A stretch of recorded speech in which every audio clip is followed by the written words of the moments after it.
kurikirana Imurenge TV. Mu gihe abaturage hirya no hino muri Repubulika Iharanira Demokarasi ya Kongo bishimira gutangiza uyu mwaka w'ibihumbi 2022, abaturage bo mu karere k'imisozi miremire ya Minembwe, Fizi, Tongwe ndetse na Mwenga ndetse na Uvira bakaba bo bavuga yuko bakomeje gutotezwa n'ingabo za leta zakagombye kubarindira umutekano. Kuko tubikesha na bamwe mu baturage bo muri aka karere bavuga yuko ingabo za leta zikomeje kubatoteza, aho zaje mu mihana itandukanye zigenda zibanyaga inka, zigenda zibanyaga ndetse zinabakorera amabi. Umwe mu baturage akaba avuze yuko bamwe mu ngabo za leta baje mu muhana atuyemo ndetse batangira kumwaka ibyo kurya, ari naho batangiye no kumukubita. Uyu muturage akaba avuga yuko nyuma yo kuva muri uwo muhana bamaze kumukorera ayo mabi, bagiye mu yindi mihana ihegereye, naho batangira gusaba abayoboye iyo mihana kugira ngo babagaburire. Nyuma yo kubagaburira, abaturage bakomeje gukubitwa n'izi ngabo za leta. Ku ruhande rwa leta rwo rukaba ruhakana aya magambo, ruvuga yuko rudashobora gukubita abaturage, ariko abaturage bo bakaba bakomeje kuvuga yuko bakubiswe cyane.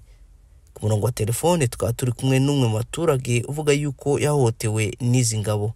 Uko byagenze, abasirikari iyo baraye baje ngo bashike kwibishige, nibo baje gushambura abantu ibintu, ikibazo turamenya umubare wabyo. Baraza kunye kirango, bamaze kuvuga kuko bahanyaze ibitungwa 30, baraza no kumugete bafata inka za chef de groupement, barazinyaga bazinjiza mu murima iruhande rw'ika.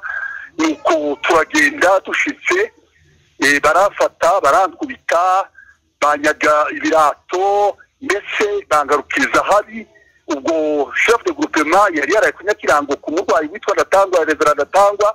Baraza bashitse nabo bagwa mu giteraho, barabambura chef, bamunyaga ikoti, bamunyaga telefone yiwe, Reverend bamunyaga ibintu, amafaranga n'amahuzu yiwe na telefone ziwe, bamunyaga ndetse ibintu byose na materiel yose y'ibitaro yaravanyijeyo.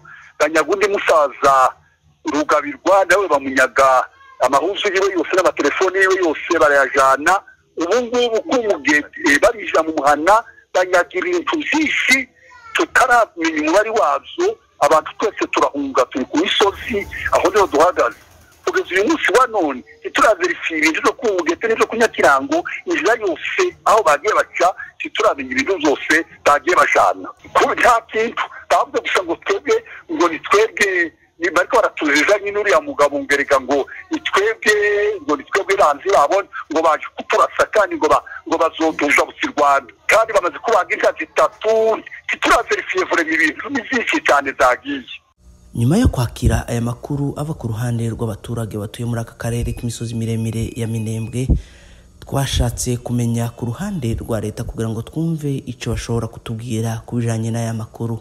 Bakaba batubwiye yuko badashobora kugira icyo bavuga kuri aya makuru, kuko ngo amakuru akomeje gukwirakwizwa hirya ari ibinyoma. David Manoa, imurenge.com. Imurenge TV. Kurikirana Imurenge TV.